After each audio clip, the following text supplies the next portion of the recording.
Bom, paz do Senhor, irmãos.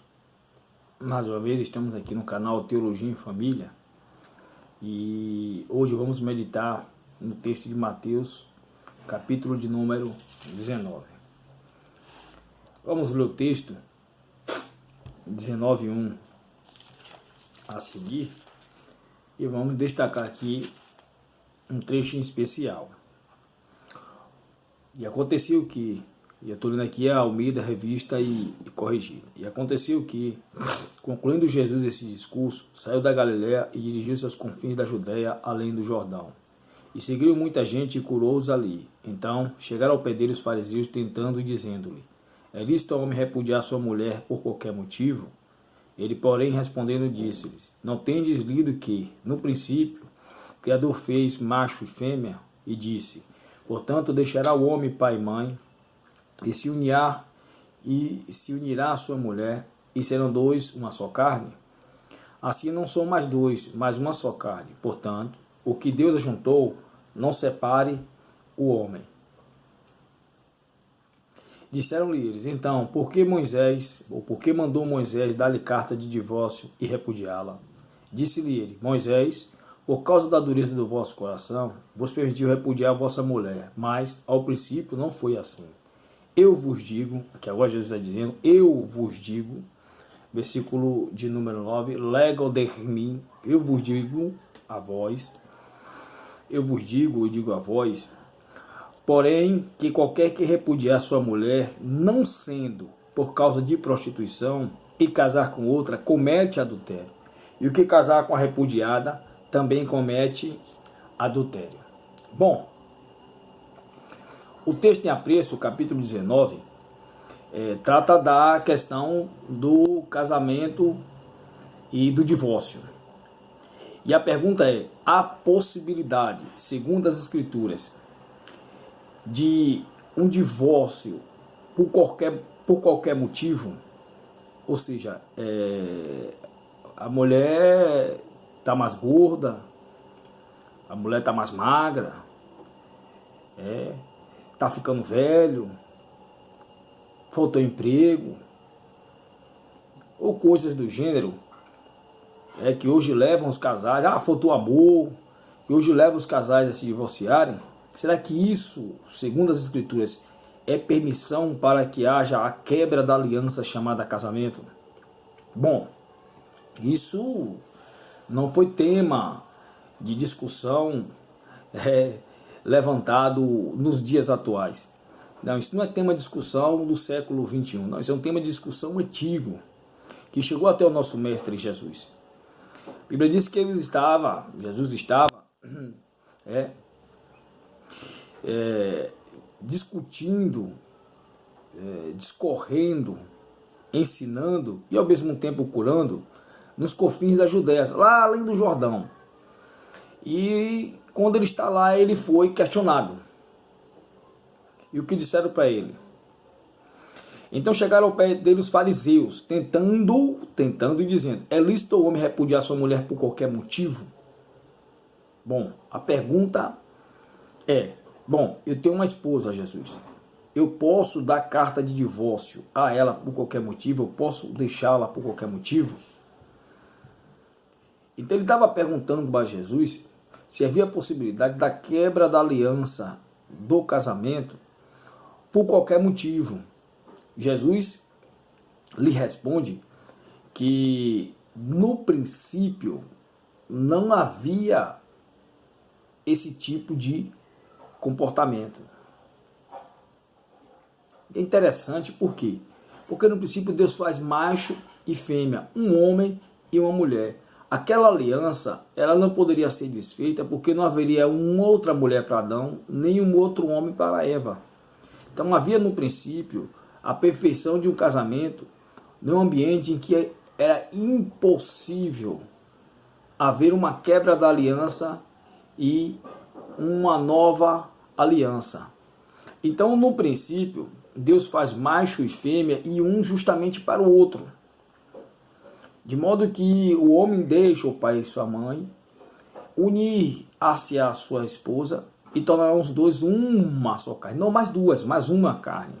E aqui é interessante, porque uma carne está falando de unidade, de algo que tecnicamente seria indivisível, uno, indivisível. Então, Jesus responde a ele de forma dura. E a questão interessante é quando chega no versículo de número 7. Disseram-lhe eles, então por que mandou Moisés dar carta de divórcio? E ele diz, ele deu porque o coração de vocês era duro. Aí ele diz aqui no versículo de número 9, eu vos digo, porém, que qualquer que repudiar sua mulher, não sendo por causa de prostituição, e casar com outra, comete adultério. E o que casar com a repudiada também comete adultério. Bom, aqui está o texto em destaque. Esse texto em grego está aqui. Lego de remi roti hos an apólice tem gnaica autumi epi porneia kai gamese além moihatai. Bom, a palavra especial aqui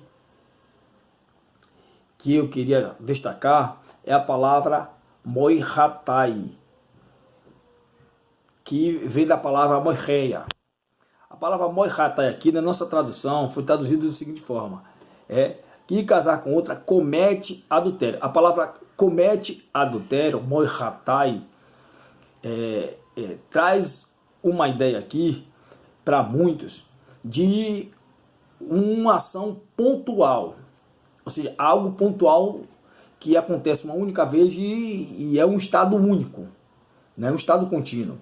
De modo que se um homem deixa uma mulher, a não ser por causa de adultério, quando ele casa com outra, ele comete um adultério no casamento, mas depois do casamento, ou quando deita com ela, coisa do tipo, não sei de que forma eu entendi isso aí, mas da forma que eles pensam, é que depois do novo casamento, a aliança antiga, a ideia de adultério deixa de existir, porque, queira ou não, se firmou uma nova aliança, um novo casamento, e não há adultério dentro do casamento. Então se pensa dessa forma.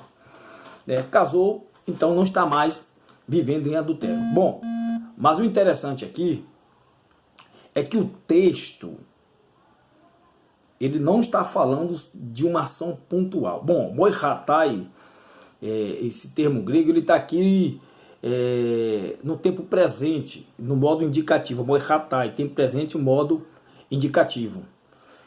O tempo presente, ele é um pouco extenso, não é tão simples, mas a grosso modo, o tempo presente traz a ideia de uma ação contínua ou algo inacabado. A ideia essencial do tempo presente é isso. É como se fosse uma espécie de gerúndio na nossa língua. Bem, eu estou falando a grosso modo, porque tem várias nuances ou divisões ou detalhes importantes sobre esse tempo presente. O Wallace, na página 500 em diante, trata disso de forma exaustiva. Mas, a grosso modo, o tempo presente, ele representa uma ação não acabada. Então, aqui, Jesus está trazendo uma ideia, utilizando o tempo presente para o verbo moireia, que é moihatai. E sobre esse tempo presente me chama a atenção algo importante, pessoal. Porque quando, nas versões novas, o texto de 1 João foi traduzido, vamos lá, 1 João foi traduzido, eles pegam a palavra que está no mesmo tempo,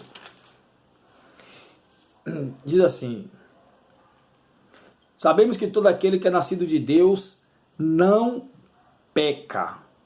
Sabemos que todo aquele que é nascido de Deus não peca. 1 João, vou botar aqui no texto grego, 1 João, capítulo de número 5, versículo de número... Está abrindo aqui, estou no notebook, capítulo 5, versículo de número 8. Versículo de número 8. Capítulo de número 5, desculpe, versículo número 18. Capítulo 5, versículo de número 18. Diz assim: sabemos que todo aquele que é nascido de Deus não peca, né? Não peca. Então a palavra aqui no grego, ela capítulo 5, versículo 18, diz assim: hamartane, hamartane. Ou seja, essa palavra aqui, hamartane, ela também está no presente. No presente e aqui no presente do indicativo. É presente do indicativo. Hamartane, presente do indicativo. E essa palavra, quando ela foi traduzida na nova versão revista e corrigida, na Almeida atualizada, ela é traduzida como um gerúndio, ou seja, como uma ação contínua no tempo. Não vive pecando, ou não vive em pecado. De modo que a ação, ela representa, de modo que o verbo, dessa forma traduzido, representa uma ação contínua no tempo, ou seja, uma ação repetida.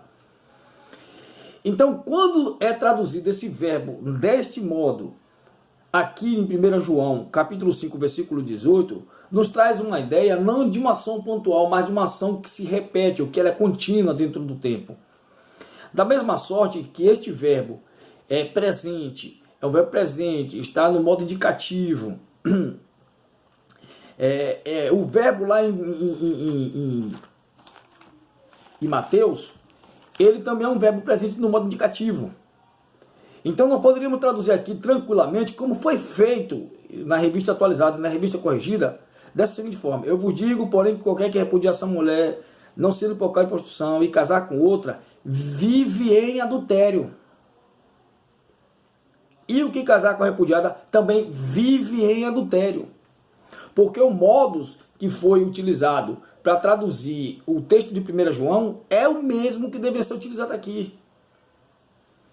Então a ideia aqui é que se alguém deixa sua mulher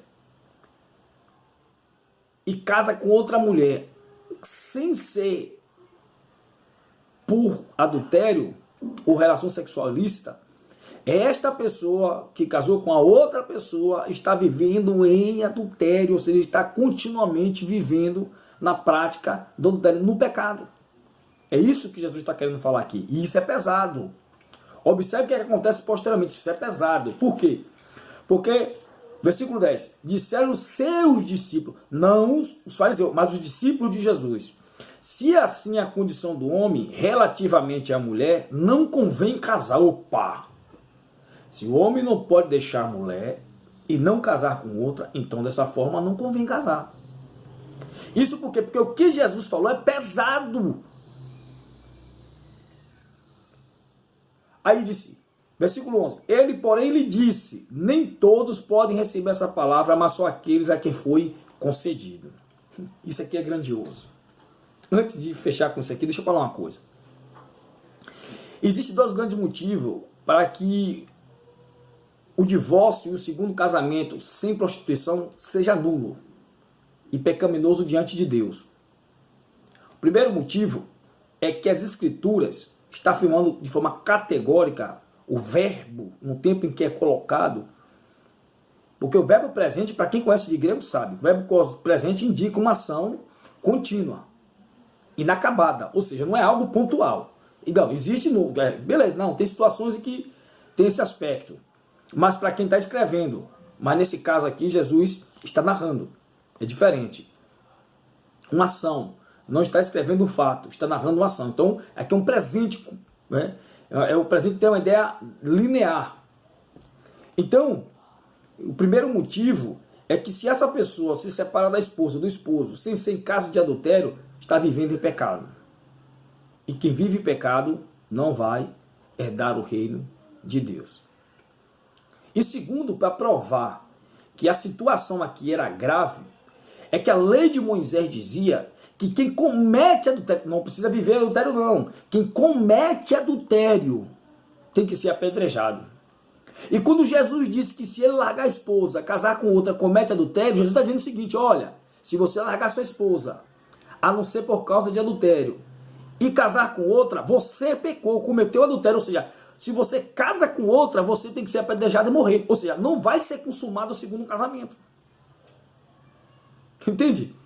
Então, o segundo casamento diante de Cristo, no aspecto em que essa aliança não foi quebrada por relação sexual ilícita, ele não existe diante de Deus, ele é pecaminoso. E dois motivos. O primeiro, porque ele diz que quem está nessa condição de estar vivendo em adultério. E segundo, a prova disso é que se comete adultério, segundo a lei de Moisés, eles sabiam disso.